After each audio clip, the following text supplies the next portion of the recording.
Boom. Hey everyone, welcome to another episode of the Fitnesspreneurs Life Show. This is Vito La Fata, and I got a special guest on the line that I think you are going to get value dripping out of everything that comes out of his mouth. So we're going to be talking about going from dreaming to doing to hopefully done. Because I remember, as Dan Kennedy always says, there's a lot of people out there that have good intentions and stuff in the doing column, but not enough in the done column. We're going to talk about getting things done with Anthony Trucks from Trust Your Hustle. Anthony, my pleasure to have you aboard, brother. Thank you for having me, man. I'm looking forward to this. I got a whole lot that I happen to just feel like I experience in life, and I love sharing as best I can. No, you do. I mean, you know what? I've gotten the pleasure of watching a lot of your evolution because we used to know each other back from the mastermind.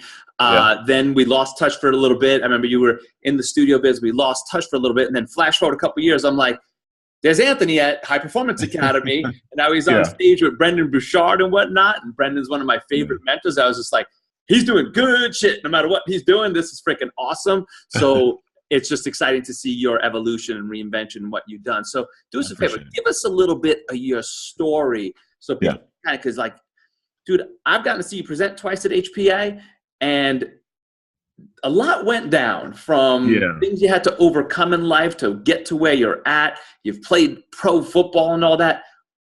Talk to us about this journey. Yeah, it's a crazy one. It's always interesting when I get into it because it's always one I'm like, man, I'm really happy in my life. But my life started with a weird memory, which is one of me being given away into foster care. And so the first moments of my life are really what most people experience when they're setting out on a new journey. And it was pretty much, feeling lost, feeling like I have no idea what tomorrow brings, being really, really scared.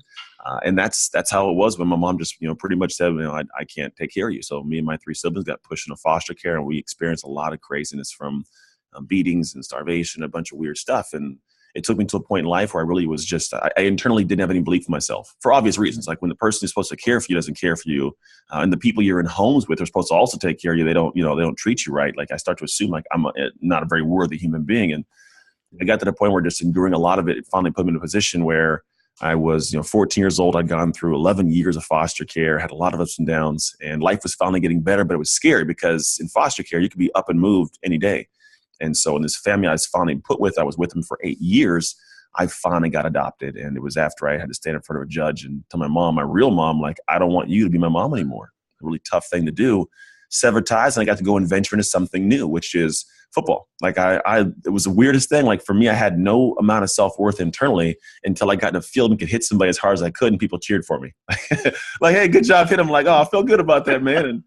And so that was kind of this addicting thing. Like I wanted to have this praise from the world. I think we all kind of seek that. You all get to this point where it's like, I want to do well so people can look back and say, hey, great job. A legacy we talk about. And for me, it was this moment where I realized I love this thing, but I wasn't very good at it. It's kind of this admittance of like, hey, it's something that we sometimes really, really love. We're not always that great at. And that becomes the determinant of are we going to stick with it or not stick with it. And for me, I was at a moment of chalking it up. I literally was like, I love this thing, but it's too hard. I'm going to find something else to do. And that something else was pretty much not going to class and getting in trouble. And I had this moment that was a wake-up call, and I'm sitting in this classroom. This girl sitting next to me, and I have no idea who she is. And she says to her friend next to her, as I'm kind of overhearing and her having no idea I'm listening, well, the reason I'm so bad is because I'm in foster care. And it was this really deep, like, wow, like that's an excuse that I'm living with right now. I grew up in foster care. Life wasn't good. I'm not worthy. And because of that, I'm headed towards a life of bad relationship. I'm headed towards being a bad father at some point. And I was like, man, that can't be me. Like, it's not going to be me. And I'm going to be great. So I had this decision that just literally led my action to do something else. And my decision was, I'm going to be great. And all I knew to be great at was this thing I loved, football. So I went back and dug in. I did all this work, but the crazy thing, which I think has set me apart from a lot of people, where I think Trust Your Hustle came from, was I decided to put in the work before I knew I was going to be successful. Before I had a guarantee I'd be great, I had to put in that great amount of work. And lo and behold, like it panned out. And I was able to go from being a not so fast kid, not very good, to my sophomore year in high school, getting moved to varsity and starting later on, getting a scholarship, playing in the NFL and all this kind of craziness. That was amazing. And it all kind of trickled back to me realizing this one thing that's shifted my life to another perspective. Because now, after the NFL, I came home and opened a gym. It was, 10,000 square foot, 20 employees. And I shifted gears, started consulting, and made, hundreds of thousands of dollars consulting for large corporations, still kind of dabbling in a little bit. Then I started speaking, writing books, ended up on Brennan's stage, American Ninja Warrior, National Geographic television shows, like all these weird things that have Nat happened. Geo. I didn't know about Nat Geo. Where did Nat Geo come from? Yeah, man, I was on National Geographic it was the remote survival. They put me in the middle of nowhere in Washington in some Indian reservation. I had to survive for a day. So it's weird. It's on Netflix. It's out there. Wait, what's that show? I watch Netflix all the time. I'm going to check that out. Look up remote survival. It was, I think, episode 3. I'm not sure. Something like that. But I look back on my life and I realized the realization I had was there are a lot of things that set us back, a lot of things we're not supposed to do based on the numerics and what our life looks like. But something clicked in me. I realized if I'm able to put this work in on the football field and be successful here, well, what can I do with this in real life? I was like, well, let me try it out. And so I started having these weird ideas of just chasing these weird, awkward dreams. And the dream turned this thing where I learned how to get really, really good at kind of, chopping up the ideas to what I want to do, making it, step by step, doable for myself. And I just took action, small action over time. And it's led to a bunch of weird things that are all like amazing and great. And now my life has been centered around this concept of trying to figure out what I'm supposed to do here, which I think the next level naturally for people is like, why in the world am I here? Like, what am I supposed to do? And for me, it came to a head in 2014. It was April, and I was holding my mom's right hand and she passed away. My mom had been diagnosed with multiple sclerosis back when I was a freshman in high school. And so for a lot of years, my driving force was to do good by the woman who loved me enough to see me into being a great man, who unconditionally loved me when I was being bad and was being a crazy kid, like she was there. And I realized that what I'm able to do now in the world, just like everybody's able to do things in their life, it's because somebody impacted them. And for me, I realized like she wasn't my blood. There was no, need to have to take care of me, but she impacted me. And I realized that for me, I have the same drive and same passion. And I want to give back to the world the way it was given to me. And I want to impact people who impact people, which literally is everybody. There's a lot of ways we do it. But what I've found is that I can get on the stage and I can motivate and talk, and you can do the same thing, Vito. We can all do that. But what I want to do is give somebody like a playbook, like for football, and say, hey, follow this playbook, score a touchdown. Because the moment you get a taste of that, like that, realize you're capable, it flips everything over. Your drive becomes so much greater, and you have more, more internal ability to take leaps and take risk. And I think that's where the whole trust your hustle comes from, which is this idea that if you trust in your hustle, your work, whatever it may be, you don't have to know for sure the path. You don't have to know for sure it's going to pan out. Like the truth is you have no idea what's coming. You can sit here for hours, me and you, if you don't think of a million things that might go wrong, and odds are none of those happened. Like none of them. It's going to be one we didn't think of or nothing at all.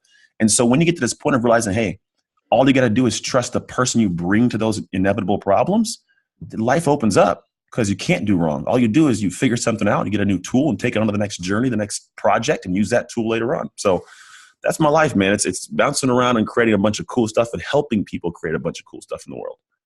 Dude, I love, like, hopefully the audience, I just took some notes. I'm a little bit of the minute you're talking, I'm taking notes and something. Yeah. But like in there was so much like wisdom that sometimes you breeze through it. And I'm just like, hold on, man. You went from like recognizing that there was a key thing that you kept on saying that you're like, I made a choice, I made a decision. I made a choice, I made a decision along all this way. Where that's a thing that like you sometimes want to stop people and you're like, that all of success is a responsibility of you simply making a choice and making a decision. Yeah. Weighing that out there, that like, that's a takeaway to be like, are you stopping to choose? Are you making decisions and giving them thought and weight and, putting a period at the end of it once you make that? So what was giving you that thing to be able to like, all right, so here I am being cognizant of my choices and decisions. Yeah. What was moving that needle? Well, I think for me is though, I think a lot of people get to a point of thinking they don't want to make the wrong decision and waste time. And so I think that picture yourself in the middle of a 4-way intersection. What a lot of people do is sit here and say, I don't know which way to go, so I'm going to stay right here. And the problem is what they do is stand there with a lot of dreams to get to the next place, but they can't figure out which street to take. So what they do is they don't take a street and they sit there and have a bunch of excuses why they don't get there. And what I realized as a kid was the longer I stay in decision-making mode, the longer it takes me to get to my goal. So even if you make the wrong decision, you realize it's the wrong decision. It chops up one of those arms. I know it's not that road. I'm down to 3. And that's kind of been my life. And what happens over time, you start to get a feel for which road leads where. You kind of get like a little bit more vision. And that's from making decisions. I think they say experience comes from great decisions and great decisions come from bad decisions. Like that's pretty much how life happens. And so if you want to have the experience to know what decision to make, it's not an accident, it's a muscle. and you have to use the muscle. You can't look at weights and expect to get buff or lose weight. Like, you have to lift the weights. And that, I think, for me, came early. I just kept making mistakes and got to the point where I didn't mind making them, because I realized, like, hey, I've had it worse. Like, life has been a lot worse. I'm not going to die. Let's figure this out. And little by little, I start making better decisions. And what happens is, people think it's a one-way road to get where you want to get to. It's usually not. Usually all roads will lead to where you want to go. But you have to understand that as you go down that path, a problem is going to take place. A speed bump, a wall, a left turn, a right turn, a UE. Like, this is what takes place in life. And so if you were able to get to the point where you just stop for a minute and say, look, I'm going to take this road. And along this road, I know it's going to have a problem. There's going to be a pothole. If I can be strong enough to overcome it, when the time comes, you're good. And so outside of, right decision, wrong decision, make your decision right as well. It's, a lot of people use that saying, trust your gut. And I'm like, amen. If you've trained your gut, and that gut can make good decisions, because a lot of times people don't know how to make good decisions. So when they're like, trust your gut, you're like, well, your gut is telling you sit in the middle of the 4-way intersection and not make any choice. As compared to, you were like, well, it's all right if I, yet to this day, any of your mistakes been fatal? No. Good so far. I'm still talking. Every time you're doing them right, let's knock on wood for that. But that, at this point, I would imagine with the amount of mistakes and failures and decisions you've made, each one now gets stronger. And you're like, I'm making better decisions now. And that's what's actually opening up more opportunity, more possibility, because you're also putting risk and courage on the line and your own now trained experience. Yeah, it's literally that idea of the trusting of your hustle. Like, it's something where I think a lot of people are afraid, because we all hear like, oh, your mistakes are lessons. Yeah, but only if you take that lesson and apply it somewhere. And what I like, it's kind of creepy now. I get to a point of like, I like the problems. It's weird. Like, I enjoy them because it's kind of like a puzzle I get to solve. It's not the end of the world. It's just this thing. And what I think most people deem as failure, because I tried this and didn't get to my result, truth of the matter is, typically the fact you took a step forward, like, you've won. In some way, you've won. Because you've got to a point to be able to see a mountaintop other people never got a chance to even look at. And that's a win. And if you perceive it that way and figure out, okay, how do I get to the next step? Just keep looking. You'll start finding little tools you pick up along the way, and it legitimately becomes a toolbox you grab. And then it's like, it doesn't make success seem so philosophical and so esoteric and so separate from you. It's like, oh, I just got to do this, and I got to do that. I got to do this. And I think the facade that people see is where people they see as successful that they're climbing to be, they think that they're just these different people, but really they are just the same. And I think it was a blessing for me to experience in the NFL, to literally see, guys that, most people think like, oh, this is amazing, professional sports player. It's like, yeah, but he went to a high school. And from the high school, he got a scholarship and he played in college. He was eating the same dorm food as I was eating. And he was doing the same stuff. And then same practice on football field, same field, catching the same footballs. It just happens to be that at the end of the day, somebody else said, hey, come play at the next level. They gave him a paycheck. He still goes home. He still poops in his toilet, still puts his shoes on. Like, it's the same thing. But all that took place was great decisions over time, lots of mistakes at different times, but you just keep getting on the horse. And it's weird because this isn't a new concept, Vito. This is not something people don't know. They just don't practice it. That's it. I mean, like, something that I picked up on that you said that I think more of the audience would recognize is like, because we all like tend to look at the failures, and that's what we keep identifying and going back to. Whereas what did you do when you're like, well, hold on, I was successful in those other places. So let me translate success into now, not keep deciding to bring back failures and why that apply here. I'll look at the successes and apply that here. That's just a matter of choosing that perspective and those skills as compared to why do I have to willingly call up the failures, willingly call up the mistakes. Always we'll go back down to choice. People live out of it. I think people live out of it because they're always the failure. I think at the end of the day is because you don't want to be seen by somebody else as being a failure. It's why people don't take leaps, because somebody else in the world's going to say, aha, I told you weren't going to be able to do it. And I think when we start setting our scale also in the wrong direction, it causes a ton of craziness. So the world has a certain scale. You gotta have a certain car, a certain house, dress a certain way, speak a certain way, and then you're deemed as successful. But the problem is most people adapt their life to a scale that the world has that truly is always changing. I mean, depending on what circle you go in. If I go and talk to you, you have a different scale of what's great compared to, people on the street. Like, and everybody's scale is shifted in different ways, but that is the world scale. Whereas most people should step back and say, okay, in my own home, in my own privacy, what do you deem great? That's it. What do you deem, if you accomplished this, did this, spoke this way, if your day ended like this, If that would be great to you, set that scale. And then what you do is when you see the world saying something to you or giving you feedback in a certain way, just stop for a second, look back at your scale and say, oh, yeah, well, my scale says I'm great. So, I'm glad you feel this way and I'm glad that's your perspective. But for me, I'm going to sleep great at night knowing that I already set this scale and I feel pretty damn good about it. I'm going to live this way. I love that because that's an exercise that like I teach my students in my course where I'm like, hey, before we get on to the tactics and strategies and things like that, I'm like, have you ever sat down and simply asked yourself what values and what matters most? Because let's not go build a business, a brand and all, and you've never actually put the values and the things that matter into your business. Because I woke up in my studio business one day and was just like, I don't know if I recognized I wasn't going to travel for 5 freaking years, that I wasn't going to be able to do all this, and that I'd be living in a 5 to 10 mile radius of my brick and mortar because it would be tough to get away from that in those earliest. I was just like, damn, I didn't build a business to my design.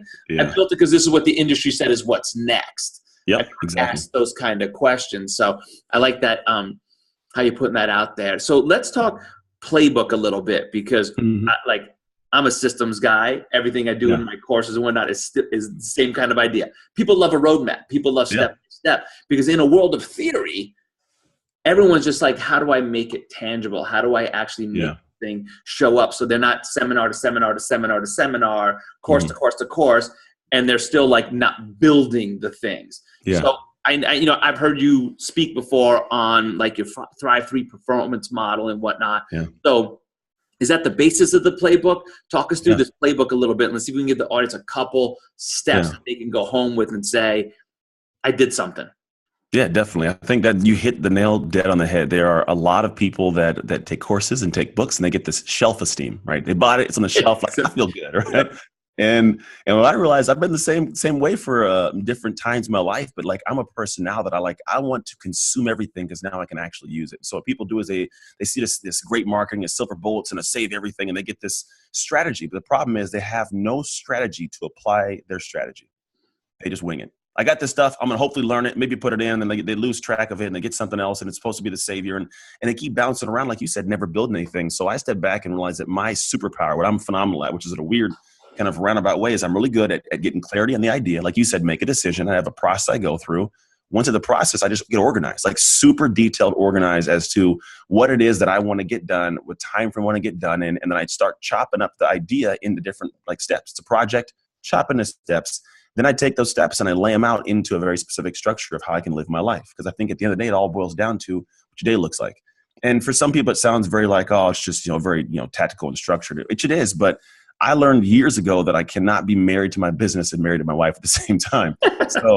So what I chose to do was step back and say, look, how do I have a life balance? How do I give myself the ability to not be in overwhelm mode 99% of the time? Because we all get that overwhelm. Like there's just too much to do, a website and marketing and branding and create the product, teach the people that are my clients right now, make new ones happy, delete. Like it's just craziness. And so what I did is, okay, what's the structure I want to live like? How do I want my life to look? And then now I have a specific process I lay out and I say, here's my life. And then on top of my life, I put the business inside. And I get by doing this process more done in like half the time. It's weird. I'm still a father. I'm still a husband. I still have a gym business that I run. Like I'm the primary guy running that. I'm still running the online business and I still have free time to watch a bunch of TV shows with my wife each night. Like it's not that I'm running ragged, but at the same time, I'm getting a ton done. And it's because what I do is I get really clear and I teach people as well how to get really clear, get really organized, how to take action. And the whole process is built around this trust your hustle blueprint. And there's 3 steps I go through that people can apply very simply. There's actually 3 steps within each 3 step, but it's see, sacrifice, sustain. So if you're listening right now, just pay attention to these 3 steps. If you can find a way to apply them, you'll be very successful doing this. So first thing is you got to see, and see is twofold. You have to see what's been holding you back. I mean, it's as simple as I can make it. What are your pitfalls? And be really open and honest. You can't just say like, oh, I'm nothing's holding me back. I know I got the capabilities. Yeah, but do you have fear somewhere? Do you not have enough information in your head? Are you making great excuses so you can sleep better at night but still not get anywhere? Like what is really the stopping point? And be dead honest with that. And then start seeing opportunities, seeing, prospects of what you can go after. And it's going to be so much typically it's going to scare you. It should be something big enough to scare you. But once you see what's holding you back, it should give you some hope to say, well, if I get rid of this baggage back here and I look at what I want to climb to, okay, let's climb to that. And in that process, you start blocking out the structure. The next is the sacrifice piece. This is a scary spot, because most people are like, oh, I got an idea, and they do the safe work. Because that safe work is like making a website, writing my copy, making this beautiful, program and making my Here's PDF. my logo. Yeah, right. Exactly. Here's my logo. And that's the safe work. The hard work is going to somebody, putting in the world and saying, pay me for this. That scares people. And that's the part that most people won't sacrifice, because there's two types of sacrifice. There's the good stuff, the ego, the comfort zone, which really makes you, stop putting out the perfectionist. It's got to make it great, amazing, and perfect before I put it out. But really, those are the things that stop you from being able to see whether or not your ideas can really gather anything, make money, even work for you. But then what most people don't realize, you're also sacrificing bad stuff, your health, your relationships, the ability to grow your brand, because you have a big ego in the way. And so if you can learn to sacrifice the right things and not the wrong things, and do it actionably every day, and create things that allow you to do things by obligation, not by feeling. Because most people want to sacrifice when they feel like it. I feel like getting up today, running my 5 miles in the morning before I get started. I feel like that, right? And then you go to bed and you wake up and like, oh, I don't feel like doing that anymore. Like, it's a different thing. But if you tie it back to an obligation, whether it's a purpose for your health or something for your family, whatever it is, it shifts. But in that sacrifice, you have to be focused on that. And the last part is the sustain part. A lot of people start things, and sometimes they get success by just hitting their head against the wall over and over and over again. But you can't sustain that. You will break down. You'll get sick. You'll get burned out. I got burned out in my gym. I had a gym for 6 years. Loved this thing. And I got burned out because all I was doing was seeing where I wanted to go and driving full bore. But I wouldn't sustain the level of effort or the level of strategy I was putting in. And I kept going back and forth, and it stressed me out. So the idea is, find a level you can sustain this drive in, but also at the same time, you have to one of the steps within the sustain area is the heart. And the heart's the last step, because for a lot of people, there's two levels of what heart means for them within this last step. Heart is a matter of, one, checking in to see if the work you're doing, you actually care to do. It was something that my pastor said the other day that actually kind of made this pretty cool, a metaphor. He says, some people climb the ladder and they get to the top of the ladder and realize it was leaning against the wrong building. Mm-hmm. They climb and they don't look and say, hey, am I still passionate about this? And then the backside is, you have to, in the heart area, think about pulse. Most people don't take pulse of their business or their body at any moment in time. And so what they do is they start running ragged and they're sustaining this drive. And next thing I know, it's like things were falling apart before you even saw it. And so if you can business-wise take a look at the pulse of your business almost daily or weekly at the minimum, you can start seeing if things are working, not working. And then what happens is you eliminate the overwhelm. Because overwhelm happens when I'm putting work in and I'm not successful. Now it's like, I got to do that again for something else and try this new thing. And I don't want to read that book anymore. And then like it drains you. And then you realize, like, in a waking moment, all right, I got to do this. And what do? You dig back in. You start grinding, and the same cycle goes over. So if people can step back, see, and figure out the clarity piece, then start sacrificing to get where you want to get to, and put a plan in place to sustain your direction, things pan out great. Okay, so clarity, my favorite word. It's a good word. The toughest thing that we, especially if you are here in the let alone in the social media world and everything that's going on today, and the constant distraction and confusion and whatnot. But here you are as an entrepreneur, visionary and whatnot. Clarity is the toughest thing you're fighting for every day, because even the idea of like opportunity, because I got to imagine you're like, dude, I like every week somebody comes at me with a project, a thing, an opportunity. That clarity, I think, is one of the most elusive things that were out there. So if you were to be able to, like, hey guys, if I was to help you just find clarity, here's the one thing I would tell you to do, because if you're missing this, you can either chase tail or go in the wrong direction and whatnot. So let's have, because to some people, clarity is not even a word that's tossed around in the industry yet. Like, we come from the high performance and personal development side. It's spoken of way more. Here in the fitness and wellness industry, it's not top of language yet. So how do you help people get clarity? So first I have to decide, and they have to decide, not so much me, but are they doing something for impact or income? Because that's one thing people never differentiate. They think it's for impact, but really they need money. It's like, I want to do a heart-centered work, but I need money to make it. And you're kind of basically fight these two battles, because one's separate. One's focused on driving income, so you have freedom to create impact. And one's like saying, I got the money, I want to make an impact. That's a different kind of flow of how you enter the world. And so first, you got to figure out what side of the fence you're on. Once you figure this whole piece of, okay, I'm going one direction, the other one, the next step for me is to say, okay, most people, even if they say it's impact, they try to do it for a living. It's got to be an income source. You got it. Because if you have no money, you can't sustain the message. Brendan talks all the time. And so what I say is, okay, let's step back. Is if you're going to do work, it's got to be somewhat lucrative. It has to bring some kind of money in. And so what you have to do is find out which direction you're going. then say, okay, of the people I want to talk to, basic, there's a lot more structure I go to, but talk to some people you want to serve. Like, who do you want to serve? Talk to them, find out what it is they need. At the end of the day, it's going to make everybody happy if you're making some money and you're making people happy. But most people are like, I have a great idea, they're going to love it.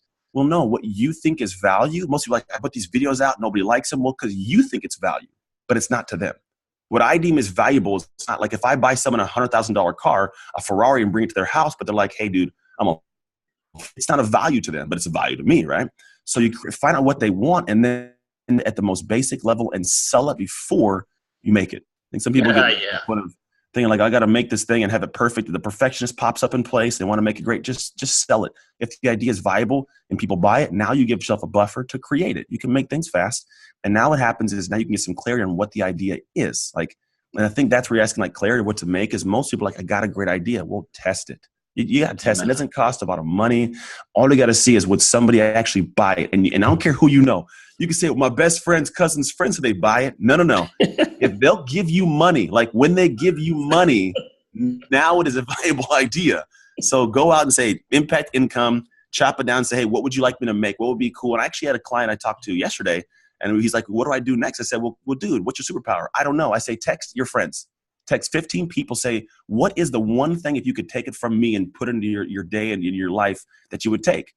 And for him, he found that it ended up being that people like that he's able to do things like relationship-wise to develop relationships and meet people and network. That's his thing. Superpower. He does it like naturally. So he was going to make something on business, but now he's going to make something in that direction. And his people are like, dude, I'd love to have some information on that. Now, I don't know if it'll be sellable when it comes time. We'll see.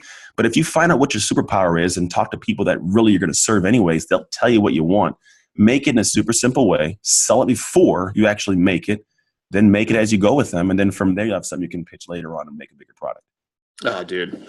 I'm just laughing because, when you've been taught well, the process is the process. And everybody might teach it in different ways, but you're like the fundamentals and the principles are always the same. Yeah. And it's just the idea, like, I think where people get stuck with this is one of the biggest mistakes I see is the person will go create the product before they even have the audience.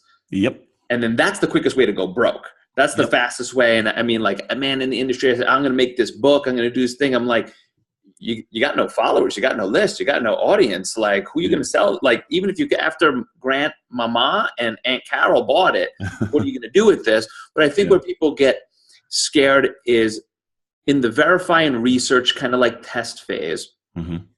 They get emotionally attached to a baby concept as compared to you put it out. So what if it bombed? Like 1 out of 10 will be the right thing, 2 out of 10.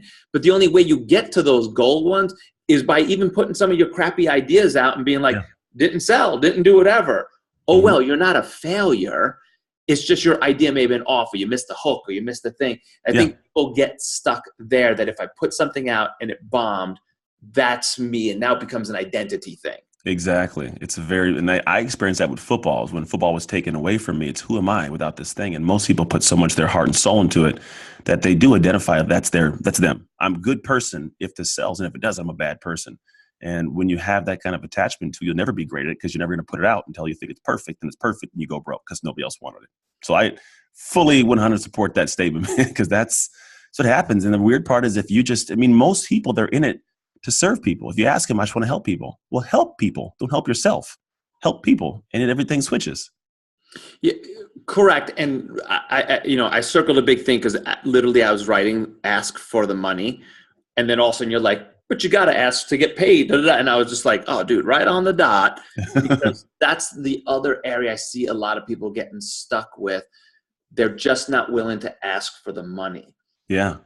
And that's going to be the truth. Like, I remember we have that story where you're like, dude, I remember that time I was hanging out at the mastermind with you and you're done. And I'm like, I know I gave you a bunch of stuff that I could tell you there. But at that point, we were going to be like, it'll be another hour. But hey, and you're like, dick, but like, whatnot. But that's that at that time in my life, I was going through for like, if I'm really building this skill set, do I have the balls to ask for the money for that? And it wasn't whether I was going to get a yes or no. It was me being able to be like, I'm going to freaking do this because this is the direction I need to move in. How are you helping people get through that major hurdle of asking for the money? Oh man, that's I have what's called happens is most people, they wait for that day. Someday I'm going to do it. Someday I'm going to get it. And so the action plan pretty much is we set up a specific day of when we laid out, and that actually starts taking launch something. And so that stuff is something you can strategize out on what I'm going to do on which day. Because if not, it's like, well, I put it out, I'm going to have it go this day, but we really don't know exactly what it look like, how I'm going to, handle this stuff, how you're going to prepare your mind. So we plan that structurally, but I go through this whole process. Usually it's called the Thrive Performance Protocol. And in the clarity piece, we go through, it's called the project. So we have to see what the prospect is, to see if I'm the right prospect to do the job. And then you get a project and you project it out. And you start saying, here's a project I'm going to choose. Because the biggest thing for most people is saying, I'm great at so many different things. I can't choose just one. I don't want to cut off my baby. It's like, well, if you want to have any of your babies live, you better feed one of those things. So we find which one to feed, realizing that what's crazy is most of the things we really want, which is going to honestly be notoriety, income, freedom. Most people think it's like, I want to be known for these things. No, you wouldn't be able to go to bed at night peaceful, knowing you have money in your bank account and know you've made a great impact. And that it's something that you don't even know exactly how you're going to do it yet. So we can structure things down, and then from there we go into taking action steps. And the process for sacrifice is ready, fire, aim, which originally got from Todd back in the day. But most people put a plan in place and then they fire and they're done. But what if your gun wasn't calibrated? What if you hit a different side of the wall? Well, the next piece is to aim it, to take information from what you got, feedback, and say, okay, let's get closer this way. Let's say this, let's do this, let's try launching this. And so now you start firing again, but now you're aiming a little bit more and taking those shots again. The next step is you get help, which is in the area of sustain, because most people, they try to do it on their own. And at this point, you need to get help. And it could be a book, could be a coach, should be a coach. But you get someone that can give you help because you've already done something. People like helping those who are doing, not those who are trying to do. So help us in the back end once you're already moving, because now you're going to ask educated questions. You're a little more driven. I'm more apt to want to help you because you're moving. Like, I don't want to drag you off the couch because you have a dream and you're good at something. Like, I want to see you working, and I'll guide you. The next piece is health, because most people don't take care of their health, so they can't work as hard or as smart or as focused. So health, mentally and physically. And the last piece we talked about was heart. Is this something you're still passionate about? And is this something where you're still making progress? And then at that moment, you cycle back around. It's a circle, actually, because at that point, I've realized is when you get to a good level, you've had some success, new levels, new devils. Something new pops up. Start it again, get clarity, go back through the prospecting project, and all the way back around a cycle. But that's it, though. You're like, it's okay if you run into another roadblock, or it's okay if you even like you got to a place where you're like, I'm jamming, I'm doing 7 figures, but I want to go to 8. Well, yeah, what got you to here ain't going to be the same thing that get you there. But this process will never change. You just got to get clarity of what it would take to go from 7 to 8. Clarity of what it would take to do that. Well, then you got to be like, well, what roadblocks are in my way here? How do I sustain? How do I put heart? How do I put sacrifice? Because each of those things will just keep leveling up. So owning the process is what makes you the person that can freaking be successful in life. Not relying on a tactic out there. Nope. It's pretty much I created. So for me, I realized like my superpower is strategy for my strategies. I can find a Facebook ad strategy and utilize that. I can find a way to create a course, but the problem is most people have all these things floating around, but no process to implement them, because you have no bigger picture. And so this says, okay, here, we're going to make this strategy in place. And now we can start plugging and playing things. So if I happen across a great email for some new product with 1,400 templates, well, does that really fit in the plan for me? It sounds good, but is it going to be a waste of my time or my money? And if it is, I just don't do it. And I feel better not thinking about this thing, and I can move on, because at the end of the day, my thing is I want to impact those who impact, period. And if this new widget gadget can do that, great. If not, I won't do it. But most people have no idea to know for sure if it will or won't. So for me, I take them through this process to get them this structure in life, structure in business, and it actually makes them get a lot more done. And they find that things change. They find out that what they really wanted wasn't what they really wanted. They just wanted to have this simplicity of life and peace. And hence why clarity of vision and mission. You're like, the reason I can make certain choices because I'm clear of this vision. I will impact the people who impact. If it doesn't align with those things, it doesn't make my radar. I can say no uber fast.